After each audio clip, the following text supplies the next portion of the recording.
Started.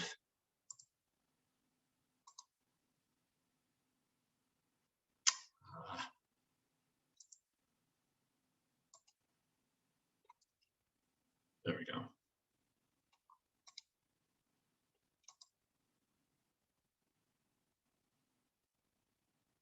Not a ton to do today. I want to talk a little bit, follow up a little bit on the interviews, talk about the public story and the after action plan. As I said, there'll be an activity where you can use the grading rubric that I posted to go through. If one of the things I asked you to do for today is to bring some questions or feedback that you would like on your presentations. I'll take you through what Thursday will look like.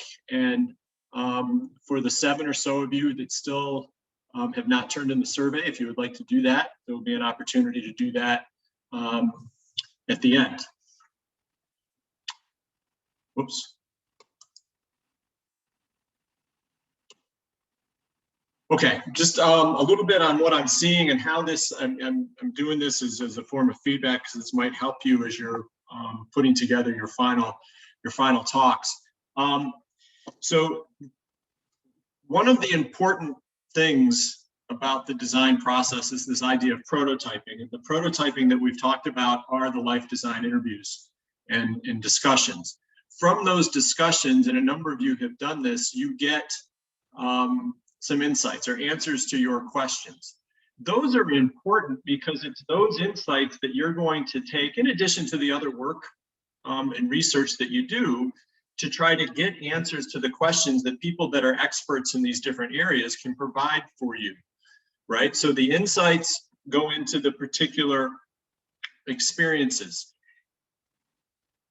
I've kind of separated this just after some of the things that I saw last year when we did it, and that there is a longer term and a shorter term kind of activity that you can put together.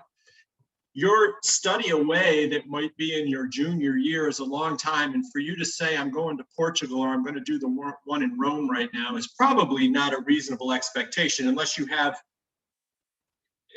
a reason to, specifically want to do that, and it's fine. Studying away your junior year to gain international experience or whatever, that's fine at this point.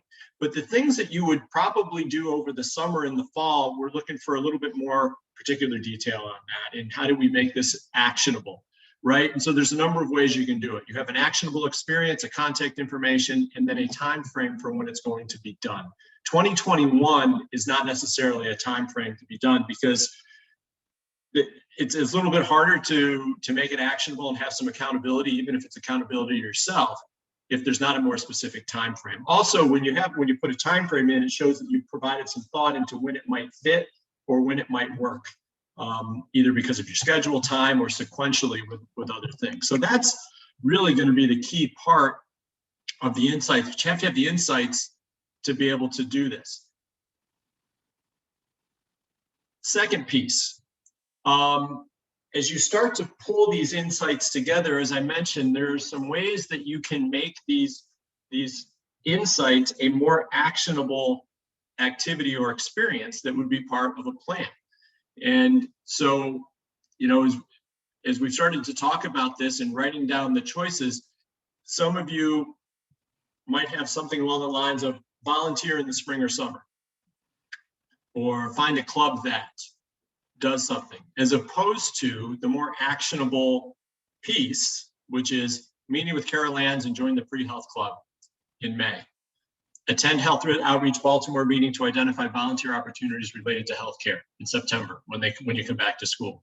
Join the pre-law club on campus. That's one that a lot of people have had, and when you're going to do it.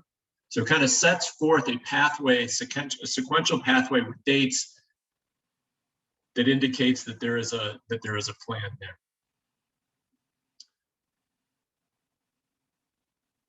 Okay. Last week gave you the worksheet to be able to start to put together the different components for your talk, right? So you can start to consider some of these things, start to pull in some of the information maybe you haven't looked at in a month or several weeks from the activities that we've done, in course, the idea being that you can start to pull together this plan. And so what I would like to do now is I'm going to put up, as I mentioned, for those of you that jumped in a couple minutes late, I'm going to pull up Maya's talk. I have posted the grading rubric on the Moodle page for this week. And if you pull that up, we can go through and we can kind of take a look at the page and as Maya is giving the talk. And again, there are a number of components here. This first part where there's points, are you incorporating components? Have you rehearsed it? Is it 5 minutes or less? Introducing yourself. Have you laid out your challenge specifically? How does it reflect the work that you've done? The insights you set out to gain and the ones that you got, the experience and plans you're going to have, what you learned from the process. What were the key insights that gave you that? Right, the key pieces. And then in general, what were your takeaways? What did you learn about yourself? Who are the members of your team that you're going to continue to talk with? What would you have done differently? And what recommendations would you make for somebody else doing this?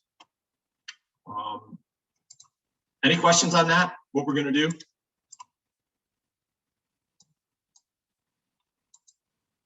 Whoops.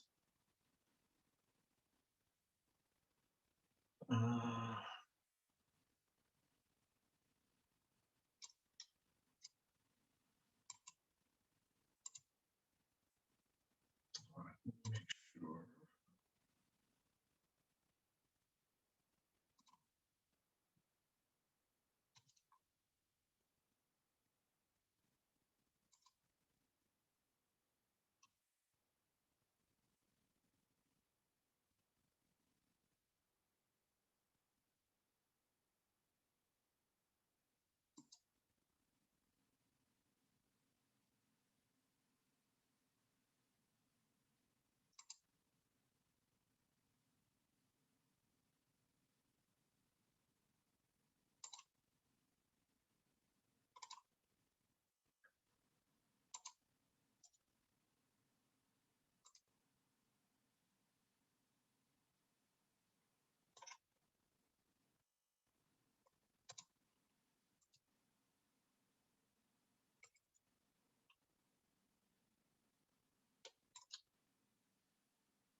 Juan, give me a thumbs up. Can you hear the audio?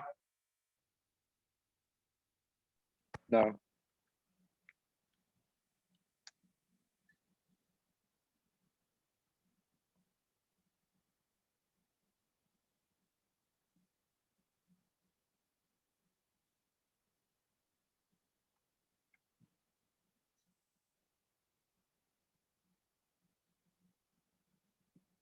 No, I still can't hear. Oh, you cannot hear? No. Oh, I thought you gave me the thumbs up. Sorry about that.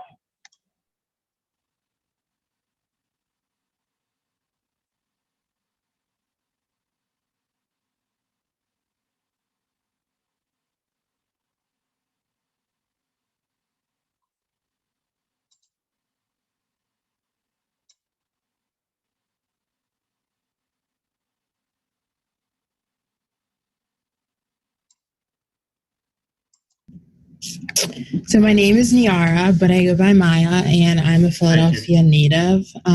Growing up as a girl of color who was primarily raised by a single father, the importance of education and identity were instilled in me at a very young age, especially in achieving social mobility and creating a legacy for myself and my future family. After the sudden loss of my father during my sophomore year of high school, the lessons in which I was instilled by my father became more personal and consequently catalyzed my work values of productivity, diligence, and sustenance, and my life values of justice, advocacy, and community. So a couple things here, right? So she sets out who she is.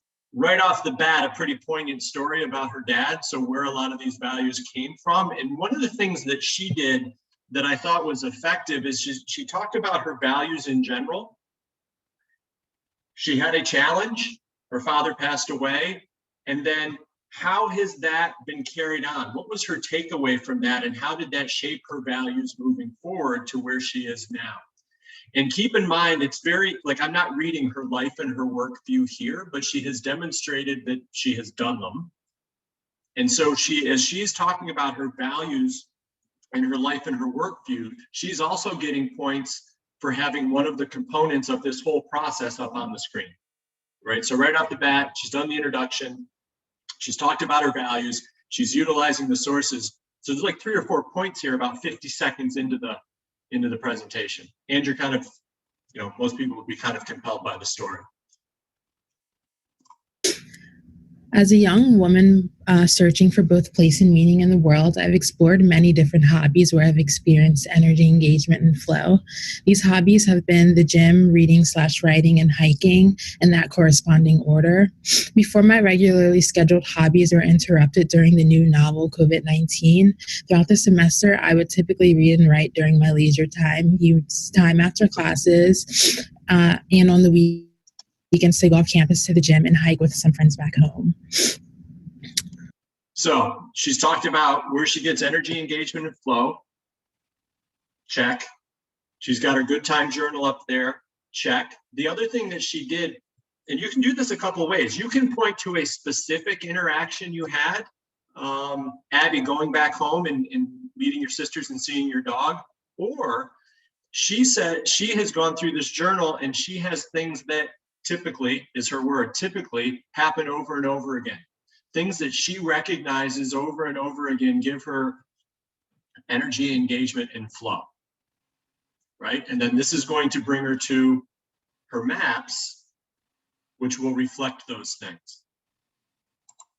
So these are my mind maps. These aren't the only experiences I've had throughout the semester, though, as I've experienced some challenges. One challenge in particular that I focused on for this class. This challenge related to my major and my pre-professional interests, as I'm a psychology major interested in clinical psych and law with a very ardent passion for writing, as shared previously. I was left with 2 main questions regarding my prospective career paths. What extracurriculars and courses were important, and where might these careers intertwine?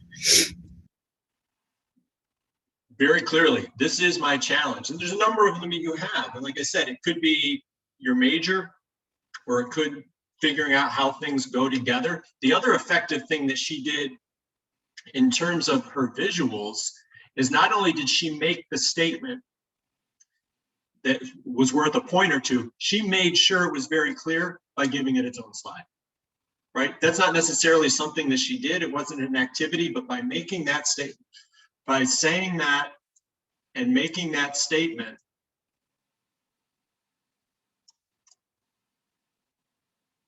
there's no question what her challenge is, right? And all the things that she summed down, right? You saw her Odyssey maps, although quickly, there was a number of questions there. These are the key questions that she had. And you'll see how that leads into the people that she talked to. Previously, I was left with 2 main questions regarding my prospective career paths. What extracurriculars and courses were important, and where might these careers intertwine? To get my questions answered, I had interviewed Dr. clinical psychologist and director of the PsyD program, Dr. Miriam Loyola's pre-law advisor, and Dr. Tanner, a published last awarded author and director of the writing department. The 3 choices that I noted from these interviews are: 1, joining clubs and other spaces on campus related to my major/prospective career paths; 2, taking a variety of courses related to these interests of mine; and 3, getting involved in some sort of field experience, including an internship or an active learning course. So she's given you, these are the themes that emerged from those interviews, right? She told you who she interviewed and then what the key insights were. And then she's going to make the distinction now. These are the key, now she's going to develop that into a plan where there are particular clubs, particular things that she's going to go ahead and do. And hopefully you'll see how they reflect her interests. This information, the outcome that I realized from my interviews was taking advantage of resources on campus when I returned in the fall, particularly courses and extracurriculars curricular activities such as clubs and organizations. Staying connected with Dr. Coiro and Dr. Tanner was also a takeaway, given that they are good resources on campus that I'm now connected with, which can help when choosing courses and or need academic/pre-professional guidance. In particular, I will be taking a prerequisite course in the fall to become a writing tutor in the Writing Center, which will provide me with experience and paid employment in the spring. One thing in particular that I've learned from this process is taking advantage of the resources in my proximity, especially. So if I had to give Maya some feedback, and I did on this, I would ask her, so she's got some generals. She has one really good particular, right? Being able to take that course so that she can be a writing tutor. And obviously, given what she's told you about being a writer, that makes a lot of sense. I might have asked for or had her show maybe another one or two of those particulars to go along with finding a prereq or finding a club. Now, the nice thing is that with the Writing Center, there's a course, there's an activity that are kind of built all into one as she's tutoring at the Writing Center, but I would have asked her maybe to do a little bit more specifically for her plan. Professors and department heads. While one may be apprehensive to introduce oneself, these members of the community can become resources in the future for other needs along your academic journey. Many of these community members would love to assist you academically or pre-professionally, so there isn't much harm in reaching out. This would also be my advice given to students in the future. There are many resources on campus at your disposal. You just have to be self-aware and self-sufficient enough to ask for help. One thing that I learned about myself, though, is that many of my interests are deeply connected to my identity and my unique experiences, and there is a lot of overlap between these facets of my life that I can intertwine for future pursuits, including my pre-professional interests. As a result, I wouldn't do anything differently throughout this process.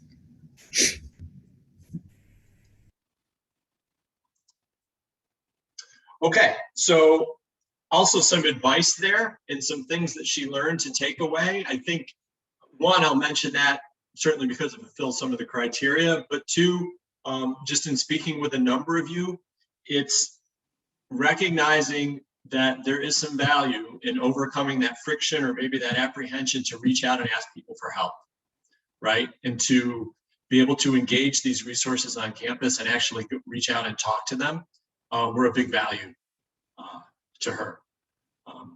I have to be honest, after a year working with Maya, I was a little surprised through this process to hear how apprehensive she still was to be able to go out. She, when asked and approached, she was always very outgoing. But I think that there is a pretty relevant takeaway for all of you. Was that helpful? I mean, just to get a sense, and again, there's a number of them. I think if you just follow that link, I did them in a chunk, so there's probably 5 or 6 of them in that video. If you want to look, Eric's is also in that one, so you can go along with the criteria. That's a pretty good talk.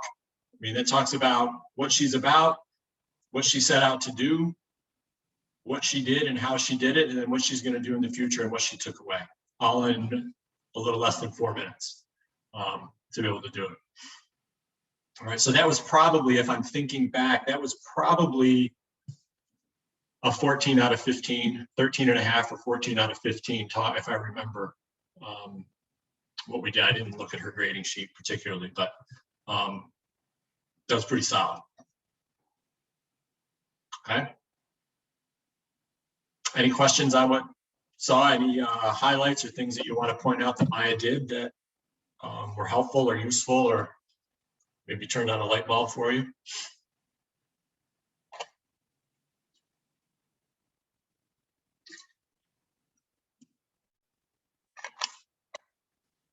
Okay.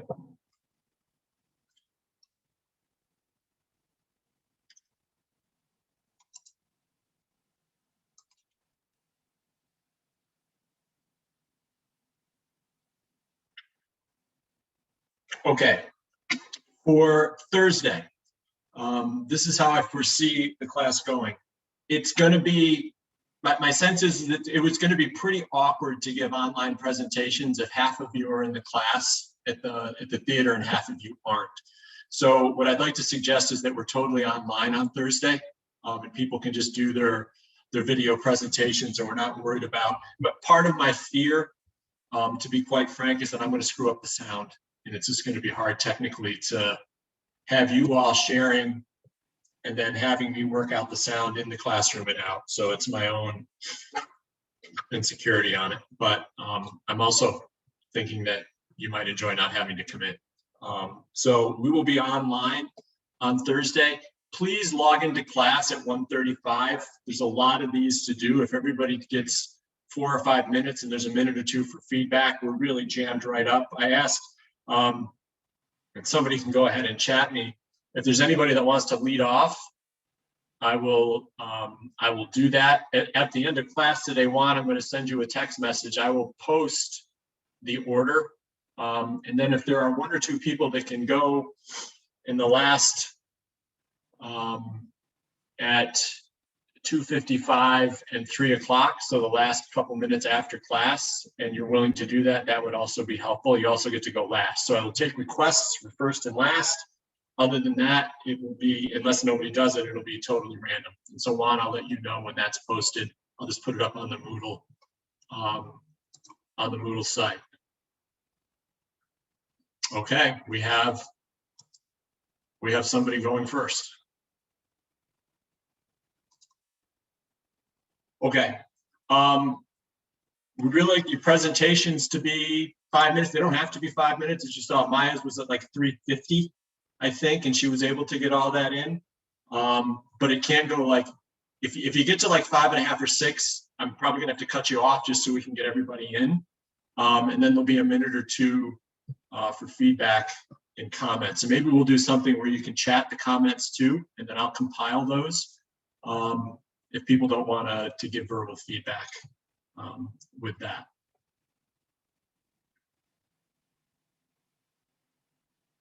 Okay, with that,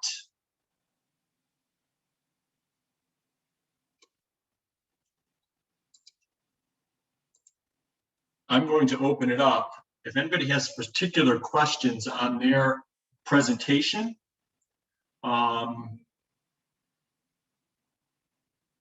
the grading sheet, on like what they're considering putting together, the difference between the choices and the outcome, I would be happy to address those. And I think there's some benefit in everybody hearing the question because everybody's going through this at the same time. Who has something?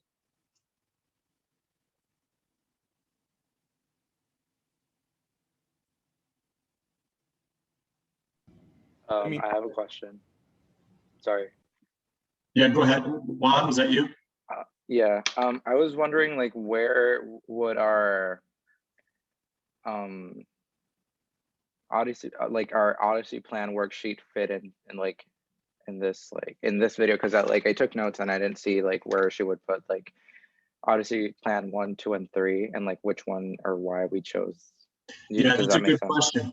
So what she chose to do, so the question basically is, how do you incorporate your Odyssey plan or your 3 plans into the presentation?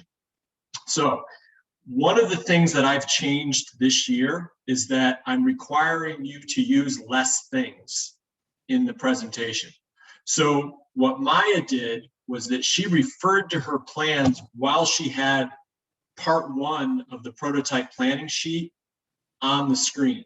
So she referred to her plans and what they were, and then talked about the questions. Juan, if in your case, I think this is a pretty good question. You might actually want to put all 3 of your Odyssey plans on there because your ultimate plan ended up combining some of them, as opposed to Maya chose one of them. And as you can see, that's why she concentrated on 3 of the questions, not all 5 that she pursued in her interviews, right? So there's a little bit different strategy that she used than I think you have used. And they're both correct. The other part that I would say to you is you only have to put up and directly impact like 3 things. So if it's easier for you to just summarize your Odyssey plan and not put it up, you could do that too. and there wouldn't be a ramification for that. So you've got some, I just feel like that gives you some more creative license. And when I teach my my TED Talk class and my communications class, I talk about using the images and speaking and letting the images speak for themselves. I think that you can just put something up and you can say it as well as you can go through all the slides. One point that I'll make too, the point where she tried to use 3 things that she wasn't really talking about were the mind maps, right? And that didn't really contribute a lot to her talk. She put them up and she scrolled through them, but she wasn't really talking about them. So my concern would be that you put in your 3 mind map, you put in your 3 Odyssey plans or your 3 mind maps, but they're not really contributing to the conversation, right? Is that helpful? You're nice to say so. Thank you. What other questions do people have?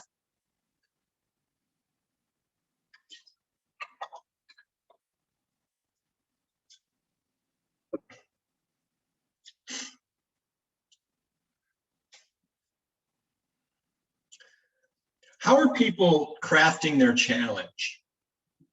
So Maya talked about that challenge and she put that piece up there.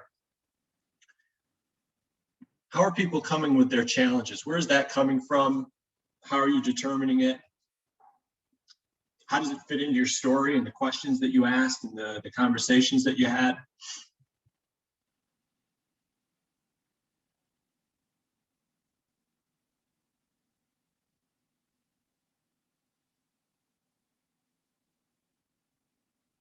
Okay. Yeah, Juan, thank you. So what I ended up doing for my challenge is like, since my 3 Odyssey plans, like my main plan is like a combination of all 3. I just saw what was lacking or the same question that I had like on all 3 and just made that my my new question. It was the unknown, essentially. Yeah. That's the way I feel. It was one of your bigger unknowns. Okay. Okay. It's a good way to do it. I'm going to do a makeshift poll. So I need you, if you're not paying attention and you're doing something else, I need you to pay attention. That was signaling. So my sense in this process, and this is not a criticism at all. It's probably a prioritization that I would do myself if I was one of you. Is that you've got other courses that are going on, maybe courses that are part of your core, part of your major, or quite honestly are much more difficult than this one. So I totally get that. My intent in moving everything forward, moving everything back this year, so starting the life design conversations on St. Patrick's Day rather than after spring break, which was the beginning of April last year, by moving that content up would be to get to a point where you could have this exercise and all of the pieces leading up to it so that you could basically just put together this presentation and have a week and a half to put it together on Thursday, was to open up time for you during finals. Because I know in the first years, depending on your schedule, you could have 2 or 3 finals, and the last thing you probably want to do is put together this talk, right? So that's been my intent to do this. And also, you know, as I said to you on the first day, there are very few high leverage situations in this class. So this last piece is worth 15 points, which is probably half of what most of your finals are worth, right? So even if you have a colossally awful day, you're probably going to get a 12 or a 13 on this, maybe an 11 if you just leave some things out, right? So I will do this because my sense is that there's folks are still behind a little bit. And so I would like you, the 3, 6, 9, 10 of you that are on this call, I will offer you this.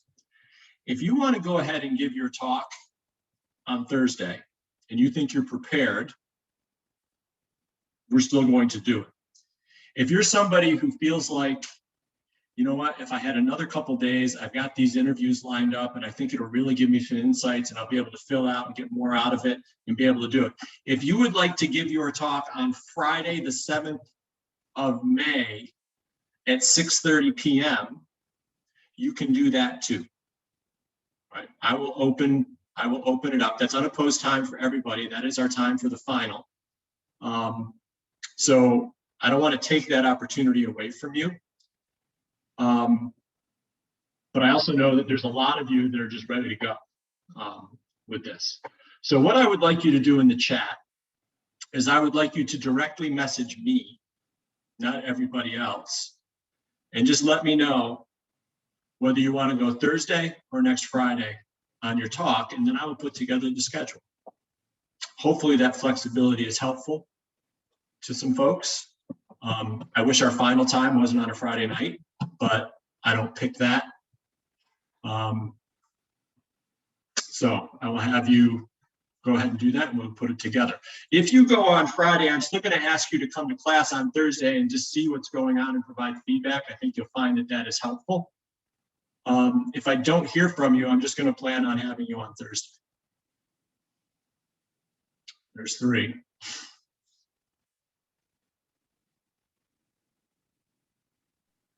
Would the whole class also have to attend on Friday, the May 7th? Or no? No, there'll be, just from what I'm seeing right now, there'll be a critical mass of people at both. I mean, if you'd like to, you can come. If you want to support your classmates, you can certainly do it. What I did, I had a little bit bigger class last year. And so the reason that there's 2 sections is that I essentially had 7 people come for the first half and we ran through them and gave feedback. And then I had 7 people come from the second half and we ran through it. Indeed, nobody wants to sit through 15 of these, even if they're people that you like.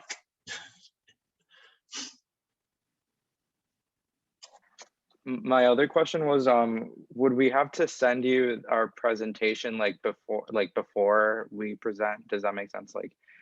No, I'm just going to let you share a screen and do the sound and put it up. Okay. What I actually what I might have you do though, Juan, is I think I'm going to create an assignment and have you post the link because I'd like to have them. And to be quite frank, I mean, I'll be recording it, but it also might help me as I have to go back and grade them. I might not get something the first time. Or it might be awesome and then a class in the future will be watching you give your awesome presentation. I have another question. Yes, please. I mean, we're just sitting here waiting for 2 more people to chat me. So would you prefer us to present it and record ourselves in class, or are we presenting on already recorded? Does that make sense? Are we already? I'd like you to bring I think it's going to be a lot easier to bring a recording to class. I can tell you that we did a separate public story last year, and then we did the after action plan. One person recorded the public story with a PowerPoint with PowerPoint slides. Actually, it was Savoy. And he went first. That was his draw. He just went first. And everybody was like, wow, that's a great idea. We should have done that. And so for the after action plan, everybody recorded it. So again, that's a small number, but it was everybody.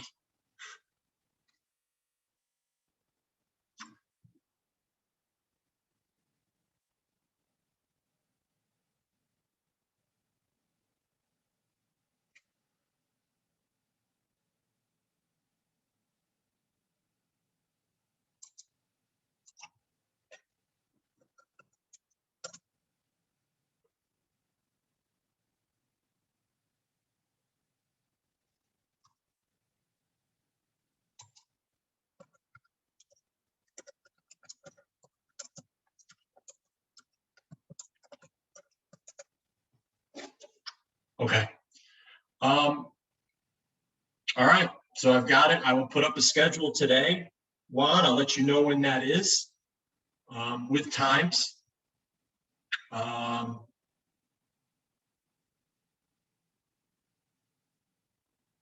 Okay.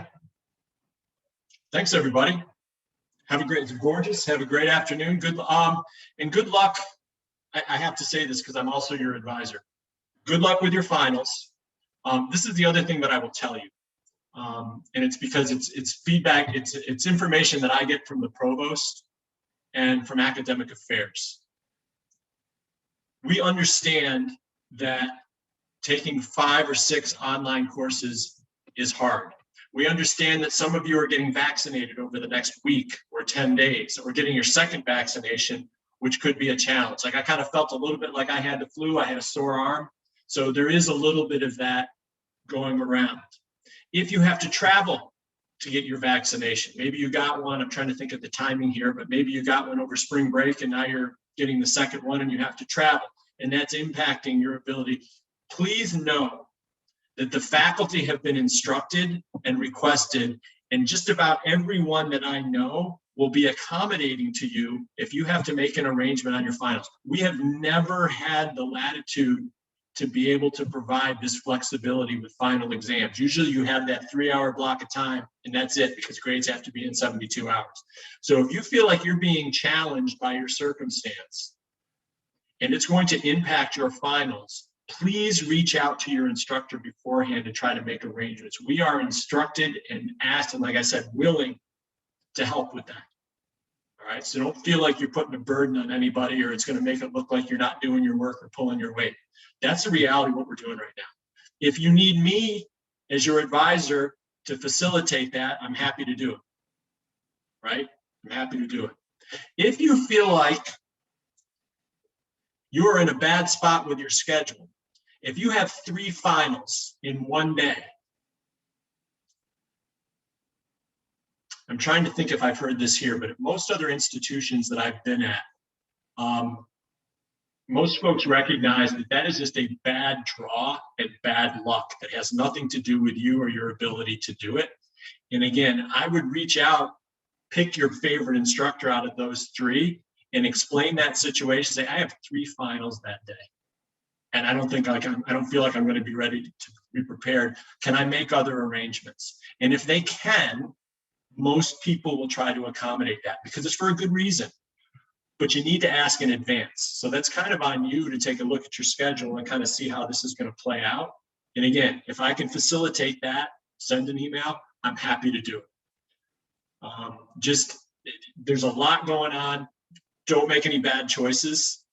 The good choice is always to reach out ahead of time and try to make arrangements. All right. I'm trying to think of any other circumstances that would necessitate you maybe changing your final, but those are the ones that come up, and very often it's a lot easier to have that conversation up front than the one afterwards where it was and I've had this conversation as a student more than once, than to have that conversation afterwards and have to look at a professor and tell him or her why you fired up a 71 on the final in a class that you were doing really well in. And it made perfectly sense looking back. I had calc and physics the same day. Bill, I've been waiting to hear for you. I thought I did something wrong. You set the record for the lowest score in the history of the course by 15 points. Had another exam before yours that was more important. So don't have that conversation. It's not comfortable. Okay? All right. Thanks, everybody. Have a good afternoon. Thank you, Dr. Romani. Thank you.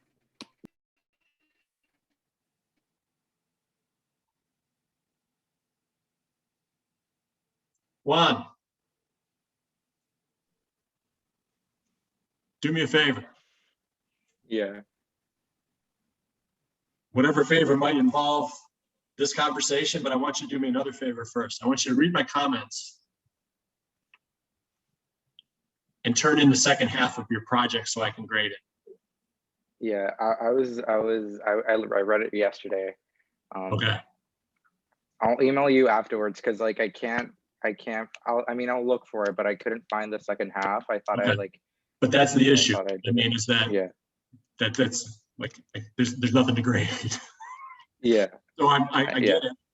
You might have just sent the wrong one, or you might have sent a blank one in. It happens. Just send me the rest of the stuff. Yeah, I'll do that. Okay. I'll look for it. Okay. So I was the one that took On a multiple choice, I would have gotten this right. So I kind of knew it was you. Yeah, I mean, like I was talking with Addie yesterday and I literally could not sleep. And I was like, whatever, I'll just like, I really wanted to just like take the sign and like go up to Beverly because I know him. I mean, I don't know him, but I know who he is, and like explain the whole situation. And I even like thought of like printing out my resume and like establish that it wasn't like a pattern of behavior stuff. So I just like wanted to know though, like what Just do that. Yeah, do you know where his office is? In the campus police office thing, like Just do like that. next to CVS. Call over there and say, hey, are you in the office? And do it. You're not going to get around it, right? And as I told Addie earlier, as much as she looked like she was having a wonderful time that evening, the fact is that it's on Instagram and everybody saw it. Right? And the worst thing that's going to happen, as I told her, and maybe she talked to you in the moments before class, you now have an awesome story to tell 3 years from now about when you were a clueless first year and you made a stupid mistake and what you learned from it. Yeah. It was definitely like when she told me yesterday that she got the email, I literally, I was like, damn, this is like a stroke of luck because I got the RA position. So I was like, next year I'll probably be the one writing up students for the same thing in the future. And I'll just like have this under my belt. But yeah, I'll just do that after I have class after this. So I'll do that after Addie. So I was thinking, Addie, so we got all these stories, right? My friends give me a hard time. You never forget anything. So I'm thinking, as you were telling me the story, I was thinking about the time that I got brought up on this, my first year, because I had a beer in my room. Or actually, there was a lot of us that had beers in our room. And actually one of the guys who was with me, his daughter is now a sophomore at Loyola. And who I now know, which is kind of funny. But anyway, this is how I got caught. A guy came by my room who was also a first year, who was dating the sophomore RA. And he told her. And he lived in my building, like I knew him. And that's exactly how it happened. We all got busted. But we just filled in the stuff and nothing ever come of it. Just don't do it again, kind of thing. And I think at the most, that's probably what's going to happen to you all, unless you've got something else in your record that you've done.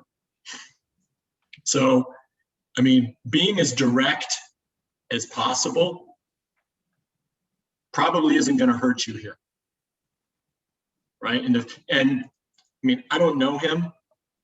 I know that there has been an issue with schools with honor code stuff, not just ours, but in general. So, you know, I would just take the sign and the brick to his office and just tell him. Yeah, I mean, it was just a sign though. I didn't take a brick, but what's the brick thing? I don't even understand what that means. That's why. Addie, you go. The bricks are the things that people take from the bridge. People take bricks. But that's not even a thing. Like, neither of us know anything about taking a brick. It's just the sign. So I don't even know what that was included in the email. So that's why I told her to reach out to you, because like she's talked to me about like this pattern behavior that she like experiences. So I thought like they were like doing it to like hurt her, which I wasn't okay with. So that's helpful. I mean, I believe you that you didn't take the brick, because if you took the brick, they would have that on video.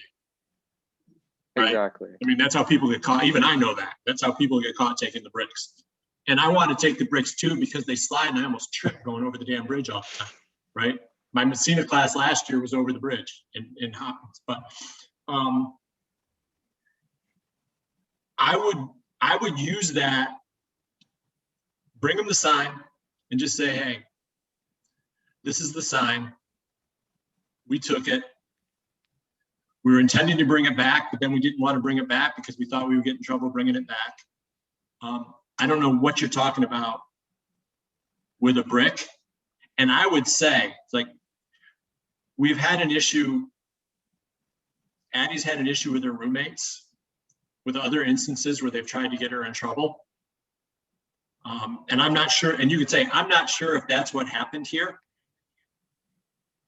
which is really a nice way of saying, I know that's what happened here, and that's who gave us. It's like, I don't know if that's what happened here. But we don't have the brick, but here's the sign.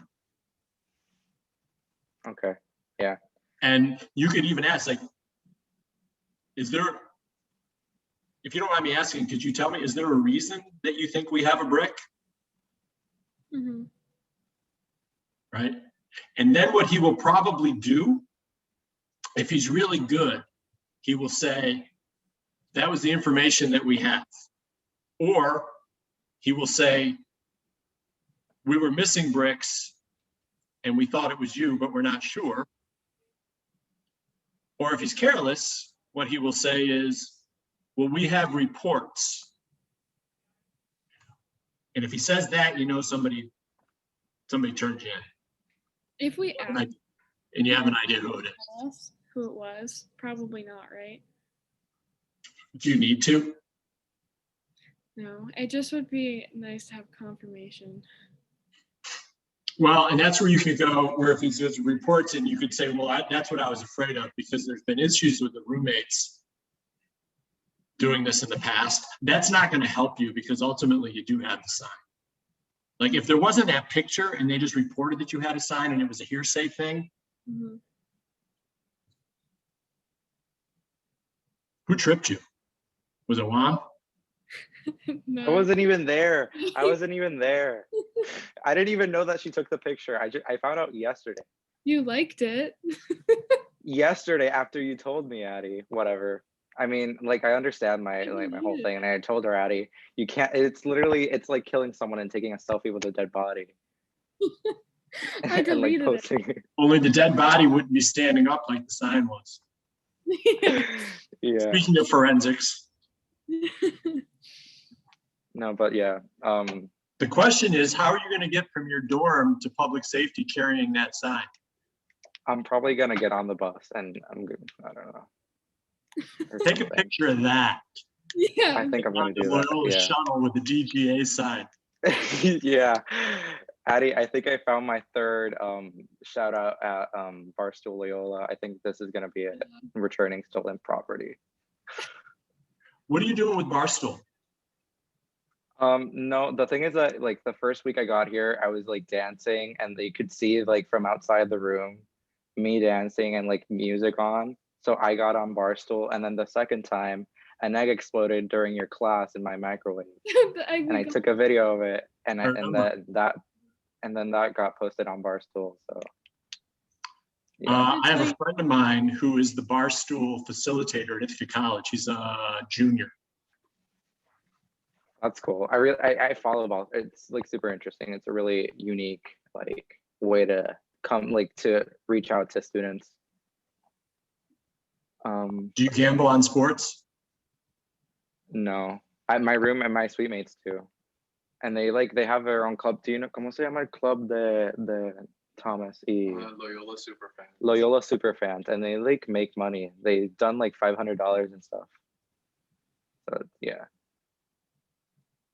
Those are really super fans. they are. They probably go to games as much as they did before COVID. Yeah. But no, I'll do that and I'll keep you posted. I just wanted to know, like, I helped Addie write that email yesterday, and I was like, let's see what Romani says. Well, you know, the other thing that you can do too, and don't feel bad about doing this, say, hey, no, don't do, never mind. I'm going to change my mind on that. In most cases, if this was like an honor thing, I would tell you to say that you talked to your advisor, but in this case, just bring it back. Yeah, I think there's no way around it. Yeah, just take the hit. And you just hope that, you know, maybe you're bringing a side in. It's like, maybe they'll laugh. We'll see, hopefully. But yeah. Should I email them back? And so this is the other one. So big lesson here on social media. You want to get into politics and organizing, you need to be careful. Yep. You need to be careful. Because think about this, right? This is not, think about this. If you don't think this matters, Brett Kavanaugh was in high school. And 30 years later, he's up for a nomination for the Supreme Court, right? And they're talking about him drinking beer and sexually assaulting women, right? So this stuff, this isn't going to matter. This will be funny, but this stuff matters. Mm-hmm. Right? The governor of Virginia in college wearing a blackface, right? It matters. So keep the hell off a Barstool, dude, and just read it. Yeah. I mean, I can't be any more blunt about it, but I mean, it matters. Yeah, yeah. Those are two instances this year where you can't say anymore, oh, I was 18.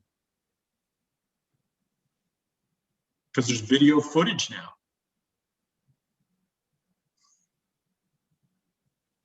Okay, I'm done being your parent. Well, at some thank you point, I'm for going to be the really advising good advice. and helping to run your campaign. And so I'm going to say to you, you should have listened to me. This will be one of the 50 times you listen to me. Yeah. If you haven't seen the video of what happened on Friday with that march and that rally, you need to watch it. It was unbelievable. Father Brown said nothing like that had ever happened at Loyola before. I heard about it from my friends that went. So, all right. Have a good afternoon, everybody. Thank you. Thank you. All right. I'll see you. Okay, bye.